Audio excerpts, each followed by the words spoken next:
എല്ലാവർക്കും ദേവാർപ്പണത്തിലേക്ക് സ്വാഗതം. ജന്മനക്ഷത്രത്തിന് ഒരു പരിധിവരെ വ്യക്തിജീവിതത്തെ സ്വാധീനിക്കാനാകും. തൊഴിൽ, വിദ്യാഭ്യാസം, കുടുംബജീവിതം എന്നീ മേഖലകളിൽ ഉണ്ടാവുന്ന നേട്ടങ്ങൾക്കും നഷ്ടങ്ങൾക്കും ജന്മനക്ഷത്രവുമായി വളരെ അടുത്ത ബന്ധമാണ് ഉള്ളത്. ജന്മസമയം അനുസരിച്ച് ഏറ്റക്കുറച്ചിലുകൾ ഉണ്ടാവാമെങ്കിലും ചില നക്ഷത്രക്കാർക്ക് ഭാഗ്യാനുഭവങ്ങൾ കൂടുതലാകും.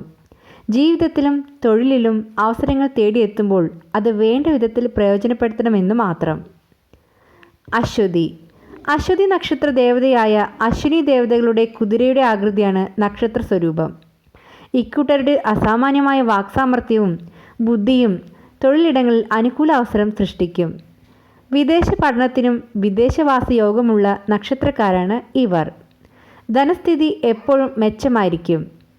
അശ്വതി നക്ഷത്രക്കാർ ഔഷധം നൽകുന്നതും അവരിൽ നിന്ന് ഔഷധം സ്വീകരിക്കുന്നതും ഫലപ്രദമാണെന്ന് വിശ്വാസമുണ്ട്. സംഗീതത്തിൽ അഭിരുചിയുള്ളവരായതിനാൽ സമൂഹത്തിൽ ശ്രദ്ധിക്കപ്പെടും. പുണർദം ശ്രീരാമൻ്റെ നക്ഷത്രമാണിത്. പുണർദത്തിൽ നക്ഷത്രാധിപൻ ഗുരുവാണ്. അതുകൊണ്ട് തന്നെ ഇവർ ബുദ്ധിശാലികളും വിശാല മനസ്കരും സൗമ്യതയും ഉള്ളവരായിരിക്കും. എല്ലാ കാര്യങ്ങളെക്കുറിച്ചും വളരെ ആലോചിച്ച് മാത്രം അഭിപ്രായം പറയുന്നതിനാൽ ശത്രുക്കൾ കുറവായിരിക്കും.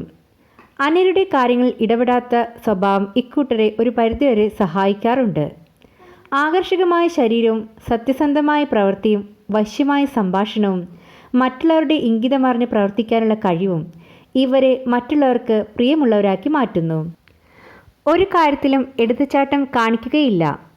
വാക്ശക്തിയും വിചാരശക്തിയുമുള്ള ഇവരെ വാഗ്വാദത്തിൽ എതിർത്ത് തോൽപ്പിക്കുക ബുദ്ധിമുട്ടാണ്.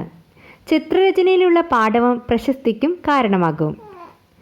ആയില്യം ഏത് രംഗത്തും താൻ മുന്നിൽ നിൽക്കണമെന്ന് ആഗ്രഹിക്കുന്നവരാണ് ഈ നക്ഷത്രക്കാർ.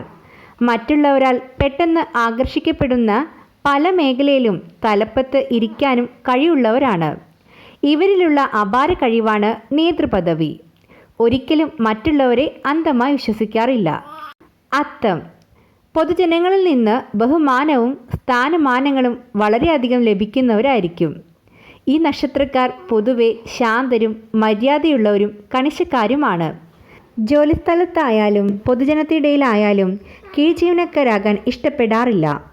ഇവർ ബിസിനസ് തലപ്പത്തോ വലിയ നിലയിൽ ഇൻഡസ്ട്രി തലപ്പത്തോ ആയിരിക്കും ശോഭിക്കുന്നത്. വിദ്യാഭ്യാസം കുറഞ്ഞാലും ഇവർക്ക് വളരെയധികം അറിവും സ്ഥാനമാനങ്ങളും ലഭിക്കും. അത്തം നാളുകാരുടെ ജീവിതത്തിൽ ഉയർച്ചയും താഴ്ചയും മാറി മാറി വന്നുകൊണ്ടിരിക്കും എന്നൊരു പ്രത്യേകതയും ഉണ്ട്. ചോതി നക്ഷത്രക്കാർക്ക് ചോദിക്കാതെ ലഭിക്കും എന്നാണ് ചൊല്ല്. ജീവിതത്തിൽ സുഖഭോഗങ്ങളും ഐശ്വര്യങ്ങളും അനുഭവിക്കാൻ യോഗമുള്ളവരാണ്. തുലാരാശി ആയതിനാൽ ത്രാസിനെ പോലെ ഏത് കാര്യവും തൂക്കി നോക്കി തെറ്റും ശരിയും വേർതിരിച്ചറിയുന്നവരാണിവർ. ഏത് കാര്യത്തിൻ്റെയും ലാഭനഷ്ടങ്ങൾ നോക്കിയാവും ഓരോ കാര്യത്തിലും തീരുമാനമെടുക്കുന്നത്. വാക്കിലും നോക്കുമ്പോഴും നടത്തുമ്പോഴും ജ്ഞാനശക്തിയും അധികാരശക്തിയും തെളിഞ്ഞു കാണാം. ജോലിയുടെ ഭാഗമായി ധാരാളം യാത്ര ചെയ്യേണ്ടതായി വരും. വ്യാപാരത്തിലും വ്യവസായത്തിലും ശോഭിക്കുന്നവരുമാണ് ഈ നക്ഷത്രക്കാർ.